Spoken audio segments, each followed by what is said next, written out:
Thank you, everyone. Please ignore the drilling in the background. That has nothing to do with me.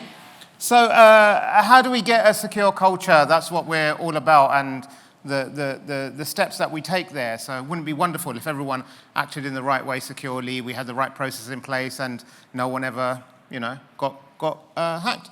So bit about me. Sarah's broken the clicker. This is my vanity slide. It just says I'm awesome. And this is KnowBe4's vanity slide. It just says they're awesome. They're outside if you want to talk to one of my colleagues. I'm sure you don't want to hear me pitching what they're all about. I read a book on TED Talks, and they said start with a profound opening quote. So what got you here won't get you there. It means nothing. But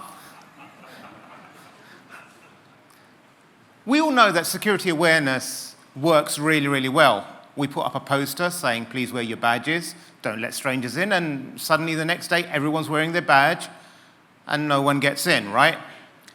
But if we suspend reality for a second and just try to imagine that your security awareness doesn't work. I know it's far-fetched, but we'll just work with me here. So what happens when we ask people to wear your badge, or don't plug in an unknown USB, or challenge a stranger, or don't click on a link, and they don't listen? What do we do? Anyone know? Anyone got any suggestions? What do we do? No? Okay. We will give them more training. Why? Because the beatings will continue until morale improves, and that's a proven strategy to work, right? You just keep telling people, again and again. It's like me with my kids, like, eat the broccoli, it's good for you, eat the broccoli, come on, bastard, eat the broccoli. And they just sorry about that slip, I don't know, I just went into dad mode right there. But they don't really, they grow up not liking broccoli and not liking you very much either. So, the approach of continually beating people down or trying to repeat the message, like, we trained you and you didn't act according to how we thought you would, so now we're going to train you some more, and then we're going to train you some more, and then we're going to bring HR involved and give you some sternly worded words with you. And that's not really helping people. And why? And I think we're coming at it from the mentality of a trainer. We're trying to make people security experts, and they don't want to be security experts, and they shouldn't be security experts. So I think rather than thinking as trainers, we should probably think more as marketers. And marketers are really good because they're really good at telling you a story and pulling you into why you should act in a certain way. And then you start to feel cool and you want to be associated with that. The classic example is the old Apple advert where it's all about this is for the rebels, the misfits, and this and that. They don't tell you anything about the computer, but all of a sudden, young me wanted to take out a student loan and buy the latest iMac. Why? Because I'm a rebel, I'm an outcast, I'm cool, all that kind of stuff. Didn't work, by the way, total lie. But, telling people a story really works. And something we've experimented with at KnowBe4 a lot. And we invested a lot of time and effort into producing a series called The Inside Man. And it's very much like a TV show, like a Netflix show. We just wrapped up filming on season 6, and it's a story-led drama. And the best thing about The Inside Man, and this is the point where I knew that it worked, is when people would email us saying, I worked for a company that was showing these videos, and now I've left. Can you please tell me what happens next? I'm really dying to know.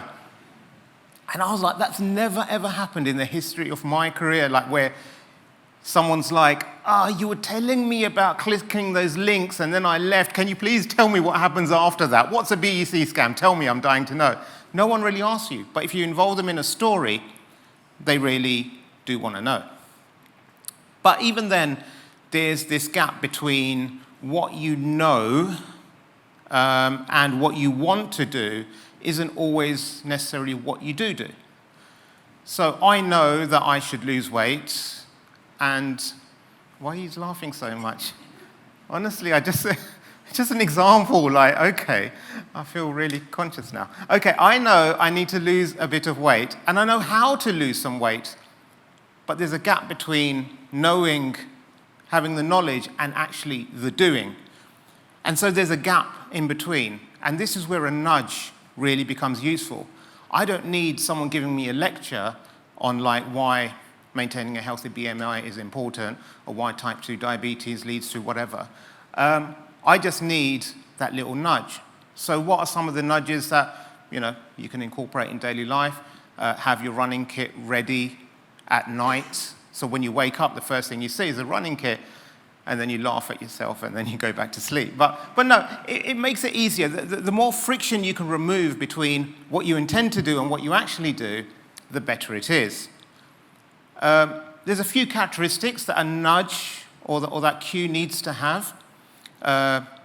Think EAST needs to be easy, attractive, social, and timely. The more of these things you can build into a nudge, the easier and better it is for you to go about doing it. So we see these examples every day all around us. So things like putting the recycling bin right next to your general waste bin is a really good idea. If I put the general waste bin here and the recycling bin in the other side of the room, chances are I'm just going to throw everything here and hope no one notices and walk out. By putting it together, it's a no-brainer. It's easy. I just split it out, throw it away. Something like this is a really good example. I just realized I'm standing right in the front of all the slides. So, the more paper you use, it's trying to make you more conscious of the amount of paper towels you're using. This is one of my favorites. It's a designated smoking area, but the area is shaped like a coffin. So it's like, by all means, you're free to smoke in the designated smoking area. It's it's a bit mean, but in some ways, it's probably more effective than having those skulls on the side of the cigarette boxes and saying this will kill you.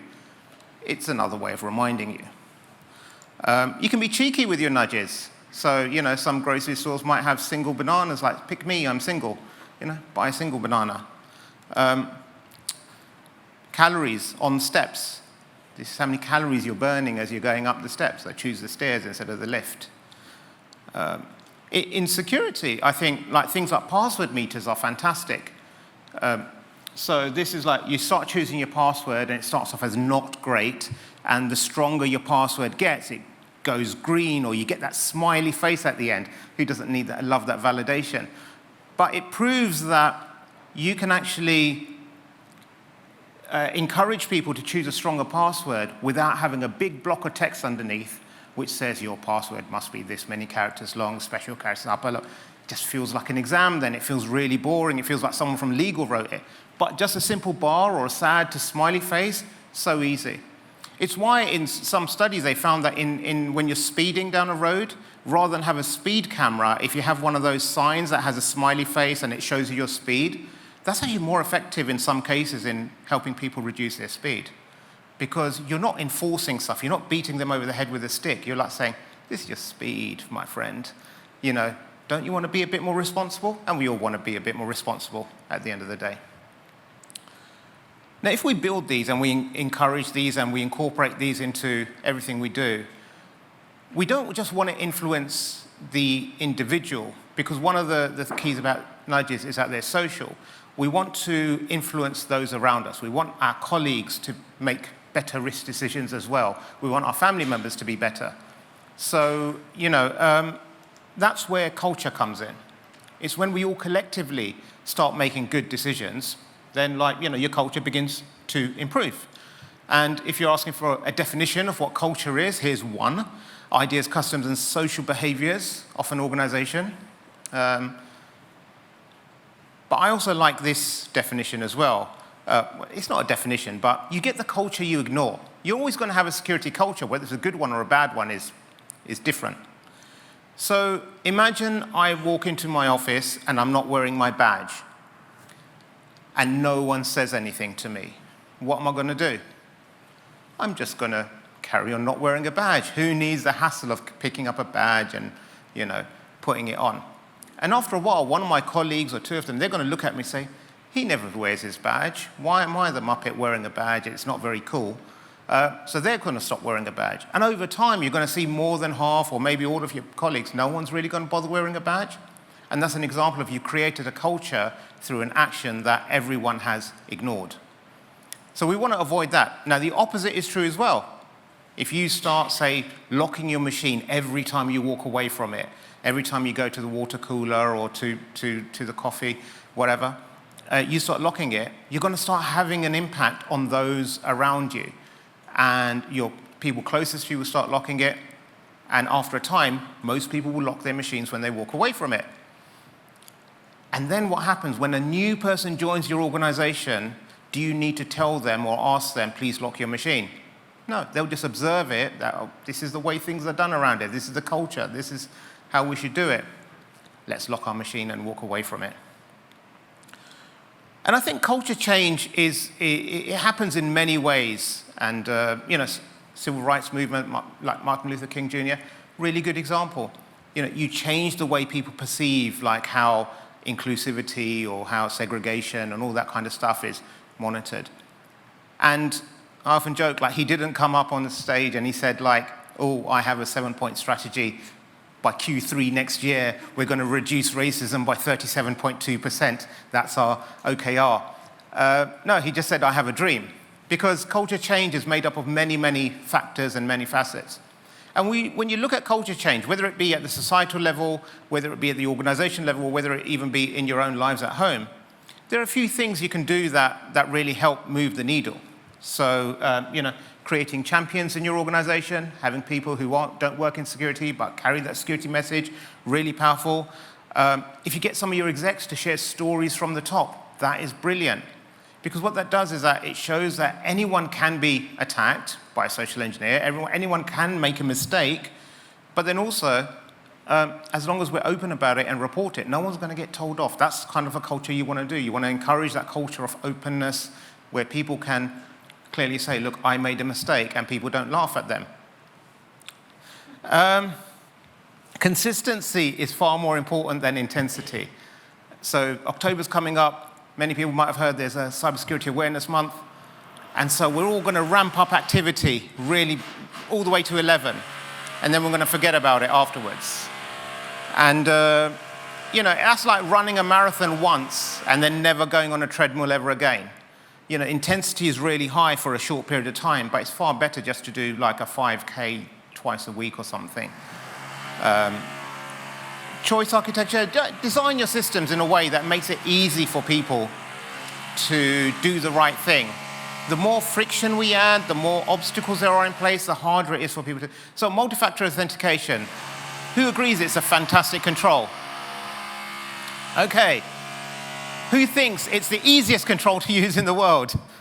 Yeah, it's a bit of friction there. So, I think things like we can add security, but we also need to bear in mind the human cost and find better ways of doing these things. And then we nudge people. And one of the things people often get stuck on is that, look, we've done all this awareness, we've tried to move the culture, and there's these people, there's Bob or there's Anne, and they're never going to change. They're always going to click on emails and don't wear the things and what have you. What do we do? And I think when we look at any sort of risk management we go for, we're always going to get early gains, and then we're going to hit this tough point, and then we reach a sticking point, at which point, there's sort of like diminishing returns in carrying on doing what we're doing. And recently, I may or may not have been on a speed awareness course. And, but this is like, it was a new motorbike. In my defense, I wasn't sure. But anyway, what they say is like, how long does it take you to do 10 miles? Now, if you're going 10 miles per hour, here, it will take you 60 minutes to do 10 miles. If you increase your speed by 20 miles per hour, so you're doing 30, that same 10 miles will take you 20 minutes. So it's a massive jump. So from 60 minutes to 20 minutes, only by increasing your speed by 20 miles per hour. However, the faster you go, the returns diminish. So if you're doing 100 miles per hour, those 10 miles take you 6 minutes. But if you increase it by the same 20 miles to 120, it only improves your speed by 1 minute. So you do that same distance in 5 minutes as opposed to 6. And I love this analogy because, am I running short on time? Oh, okay. No, Sarah's doing her walk of doom now. Like she's got to get out Sarah an axe. But I think this is what happens. You see culture improvement or nudges and everything, you'll have really good returns in the beginning, and then you will reach some sticking points. But that's okay, that's normal, that's human behavior, and that's science, and that will happen with everything you do. I think people really hate uncertainty, so let them know this is what we expect, this is what we want to do, build a good relation with them as a security team. I think that's why things like Uber are so good, because they reduce uncertainty. It's not the fact that they're a better cab than a black cab or something. It's the fact that you can see on the app, oh, this is how long they're going to take to get here, and I don't need to wait outside in the cold amongst strangers for a long period of time. Just the last point on culture. I saw this and it made me laugh. Like, what's the friendliest city in the UK or London? And like, you know, if you're in London, then you're kind of like an unfriendly person, which I take offense to. If you're in Manchester, you're actually really friendly. I can attest to that. The people, the guy at the door was really helpful. Liverpool is the most friendly city. And this, you could say this is a culture change. This is like people in London are culturally miserable and unfriendly, and people up north are friendlier. And I'd say, no, it's not quite that, because you're only looking at one thing, like the postman didn't say hello to me or smile to me, therefore they're unfriendly. Sometimes it's just the pace of life. If you're like, sometimes it's a sign of respect by not engaging in small talk, because you're being culturally sensitive that their time is important. So I'm showing that I value your time by not taking up too much of it. On another hand, up north, you could say you show respect by giving people time. So I respect you so much that I'm now giving you time, and I'm taking interest in what you say and what you don't say. I am respecting Sarah's time as well as she creeps up on stage. So understand how your security department is perceived. Balance out your training with your... I know training is important for compliance and auditors, and that 17-year-old kid from KPMG needs you to sign off certain things. But, you know, do some training, but the rest of it, balance out with awareness and nudges, focus on a few critical shifts in behavior, and I'm brilliantly on time. Thank you very much.